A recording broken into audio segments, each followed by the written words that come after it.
नमस्कार दोस्तों, स्वागत है आप सबका यूपीएससी समाचार न्यूज एनालिसिस में। हमारे सोर्सेज हैं the Hindu and Indian express और आज है 18 नवंबर 2020। इस सेक्शन में हम डिस्कस करते हैं about the briefly about the news और एग्जांपल्स जो आपके इंपॉर्टेंट है प्री मेंस और इंटरव्यू के हिसाब से, कैसे वो प्रीवियसली पूछे गए हैं और कैसे पूछे जा सकते हैं। डिटेल न्यूज आप खुद ही तैयार करेंगे। And before starting, about me, my name is Dr. Amit. I have done MBBS from Stanley Medical College, Chennai, and I have given UPSC interview three times, 2016, 17, and 19, and I have qualified Haryana Civil Services Examination of 2019.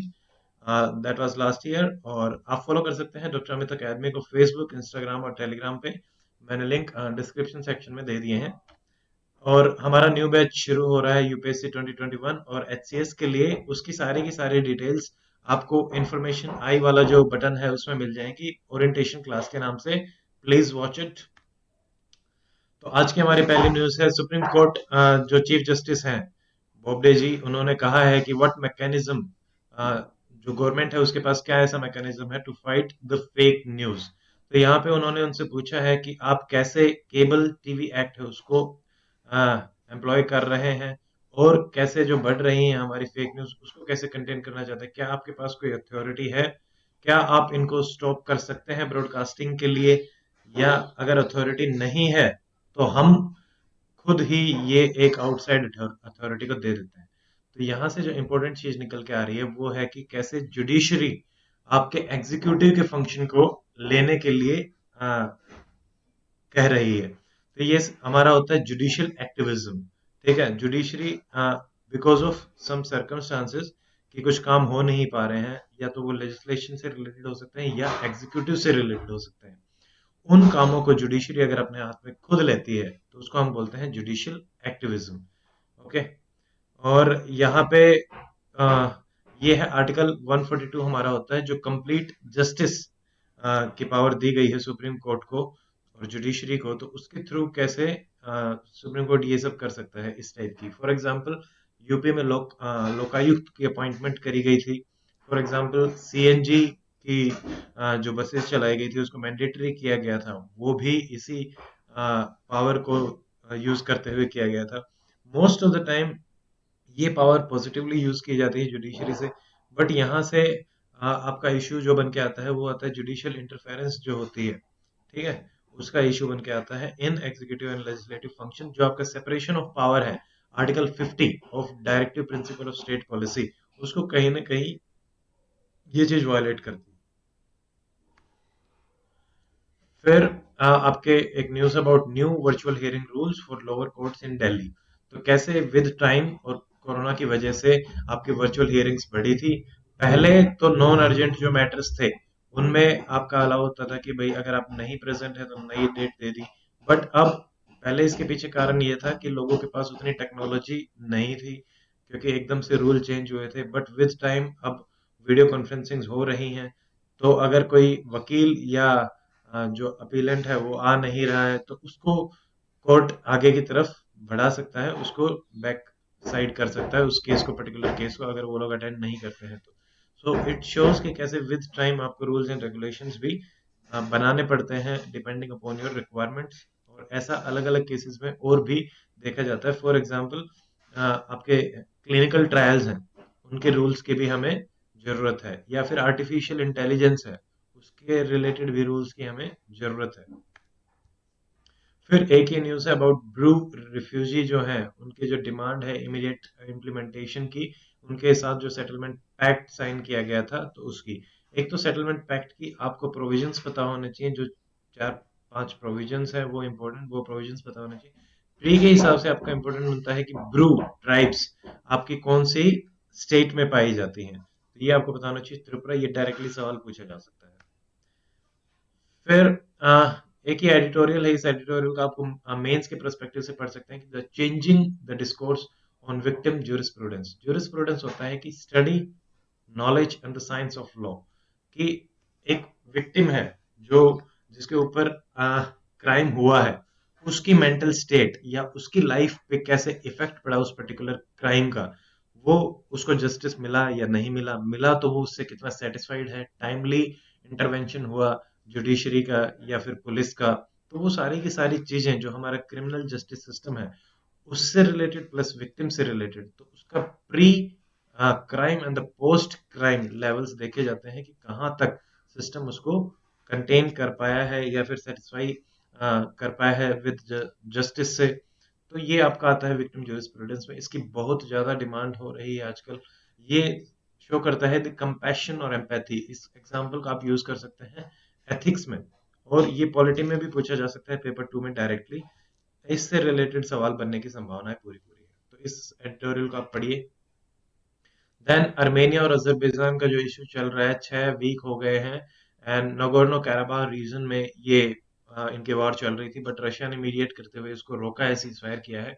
But it is a fragile cease fire. इसके बारे में आप पढ़ लीजिए detail में। हमने TIT series में इसको डिस्कस किया है। टीआईटी सीरीज हम रिज्यूम करेंगे आफ्टर जो नेक्स्ट मंडे आएगा, वहां से हम टीआईटी सीरीज रिज्यूम करेंगे। डेली 2 टॉपिक्स हम कवर कराएंगे। Then shifting sands for the Asian economies, जो एशियन ड्रामा एक नॉवल था गुनार मिडराल का, तो उसमें इन्होंने डिस्कस किया था कि कैसे एशियन इकोनॉमीज जो थी उन्होंने बहुत अच्छे से ग्रो किया। अब इस टाइम पे इंडिया के पास जो है अपहिल टास्क, मतलब एक डिफिकल्ट टास्क है मेंटेन करना कि हाईली कम्पिटिटिव एनवायरनमेंट हो गया है विद चाइना, वियतनाम, बांग्लादेश। तो ये आपकी कंट्रीज उभर रही हैं। तो इनसे कैसे इंडिया फाइट करके ग्लोबली कम्पिटिटिव एनवायरनमेंट में अपनी इकोनॉमी को भी ग्रो कर सकता है, और Asian economies together they can grow. तो इस आर्टिकल को आप पढ़ सकते हैं, मेंस पर्सपेक्टिव से वेरी इंपॉर्टेंट। फिर प्री के हिसाब से टी सेल इम्यूनिटी आपको पता होना चाहिए कि टी सेल इम्यूनिटी किस लिए होती है। ये बेसिकली कोई भी इन्फेक्शन आपका होता है, चाहे वो बैक्टीरियल हो, वायरल हो, या फिर कोई फंगल इन्फेक्शन हो, सारे इन्फेक्शंस में ये काम करेगी। पहले आपकी एंटीबॉडीज बनती हैं, एंटीबॉडीज के रेस्पॉन्स के बाद आपका टी सेल का रेस्पॉन्स भी काम करता है पैरेलली भी, और अगर एंटीबॉडीज काम नहीं करती हैं तो भी ये अपना रोल प्ले करता है। तो basically T cell is related to the immunity of body. ऐसा सवाल आ सकता है T cell is related to which one of the following, 1 2 3, एक इम्यूनिटी होगा तो उसमें इम्यूनिटी आंसर जाएगा। फिर कॉन्स्टिट्यूशनल फॉल्ट लाइंस, यहाँ पे तमिलनाडु में जो राजीव गांधी असैसिनेशन केस में पकड़े गए थे एक्यूज्ड जो है, उनके पार्डन की अपील वहां पे डाली हुई है एक के। तो यहाँ पे जो तमिलनाडु के गवर्नर है वो एक्शन नहीं ले रहे हैं बहुत लंबे टाइम से, जबकि काउंसिल ऑफ मिनिस्टर ने कहा था कि उनको दे देना चाहिए। तो यहाँ पे अलग अलग इश्यूज निकल के बाहर आ रहे हैं कि क्या ऐसे केस में पार्डन देना चाहिए या नहीं देना चाहिए, और नहीं भी देना चाहिए तो कितने टाइम पीरियड में देना चाहिए। कम से कम जो विक्टिम है, अगेन विक्टिम जूरिस्प्रूडेंस, उसका जो मेंटल स्टेटस है वो भी एक ह्यूमन बीइंग है। जो हुआ वो तो हो चुका है, अब आपको टाइमली एक्शन लेना चाहिए, या तो दो या मत दो। ऐसे उसको अधर में लटका के रखते हैं, तो this uncertainty is not good. हमारी सोसाइटी के लिए भी ये एक गलत एग्जाम्पल जाता है कि आपके हायर लेवल के एग्जीक्यूटिव जो पोस्ट हैं वो भी काम नहीं कर रही हैं। फिर यहाँ पे जैसे Maru Ram versus union of India case जो हुआ था, उसमें कहा गया था कि जो पार्डनिंग पावर्स हैं आपकी, आर्टिकल 72 में, 161 में, ये दोनों आर्टिकल इंपॉर्टेंट है, प्लीज आप इनको याद रखिए। 72 देखिए पैरेलल चलते हैं, ये जो सेंटर के आर्टिकल्स हैं सेंट्रल गवर्नमेंट के, जैसे 72 है, तो उसमें अगर हम 161, अगर आप ये देखोगे कि इसमें कितना डिफरेंस है, तो अराउंड अराउंड 89 का डिफरेंस है। तो 89 ऐड करेंगे तो उसके पैरेलल पावर्स आती हैं। ठीक है, कैन बी एक्सरसाइज्ड। तो यहाँ पे they can be exercised by the central and the state government, not by the president of the governor. क्योंकि प्रेसिडेंट और गवर्नर आपके जो होते हैं वो काउंसिल ऑफ मिनिस्टर की एड और एडवाइस पे ही काम करते हैं। ये आर्टिकल 74 75 के अंदर बताया गया है।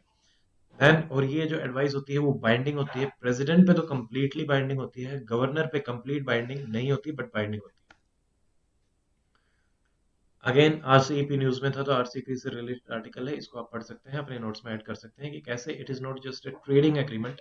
सिर्फ इकोनॉमी से ही रिलेटेड नहीं है आरसीईपी, पॉलिटी से भी रिलेटेड है, कल्चर से भी रिलेटेड है, सोसाइटी से भी रिलेटेड है, एवरीथिंग। क्योंकि हम सारे के सारे ज्योग्राफिकली बहुत पास हैं, तो हर चीज से रिलेटेड। तो इसको अगर हम छोड़ते हैं, इंडिया अगर इसको छोड़ता है, साइन नहीं करता है, तो it is a short sighted move, और आपको काम करना चाहिए लॉन्ग साइटेड के हिसाब से। तो यहाँ पे फॉर्मर फॉरेन सेक्रेटरी है, उनका ये आर्टिकल है, प्लीज रीड इट। इंटरव्यू की फॉर्म में है, कल भी एक इंटरव्यू की फॉर्म में आर्टिकल आया था, वैसा ही है ये। अगर आपने वो नहीं किया तो आप ये कर लीजिए, it will be a good read. फिर सिटीज से रिलेटेड नरेंद्र मोदी कह रहे हैं कि सिटीज नीड, एक जो पेंडेमिक आपकी आई है उसके बाद जो आपकी फैटलिटीज, फ्रेजाइल जो सिटीज हैं, कि भाई उतना हम कंटेन नहीं कर पाए पेंडेमिक को, तो आपको काम करने की जरूरत है उस पर। तो पहले भी यूपीएससी में सवाल पूछे गए हैं, जैसे अर्बन फ्लडिंग पे 2 बार पूछा गया था एक ही साल में, ट्रांसपोर्टेशन, ठीक है, फिर under urbanisation and over urbanisation, इसकी प्रॉब्लम इंडिया में है। अंडर अर्बनाइजेशन मतलब बाकी जैसे 30% ही आपका अर्बन है, तो ये दिखाता है अंडर अर्बनाइजेशन। 70% हमारे रूरल एरिया है। ओवर अर्बनाइजेशन मतलब जो 30% आपका अर्बनाइज है वो भी बहुत ही कम सिटीज में कंटेंट है। 1 मिलियन प्लस सिटीज हमारे पास ज्यादा है। टायर 2 टायर 3 सिटीज में पॉपुलेशन आपकी उतनी नहीं है जितनी होनी चाहिए। फिर आपके आती है स्मार्ट सिटीज, इससे रिलेटेड भी सवाल पूछा जा चुका है।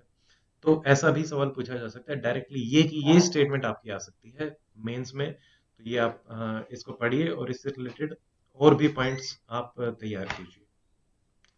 So this is it in this section of UPSC Samachar. I hope you like this video. If you have any doubt, please tell me in the comment section.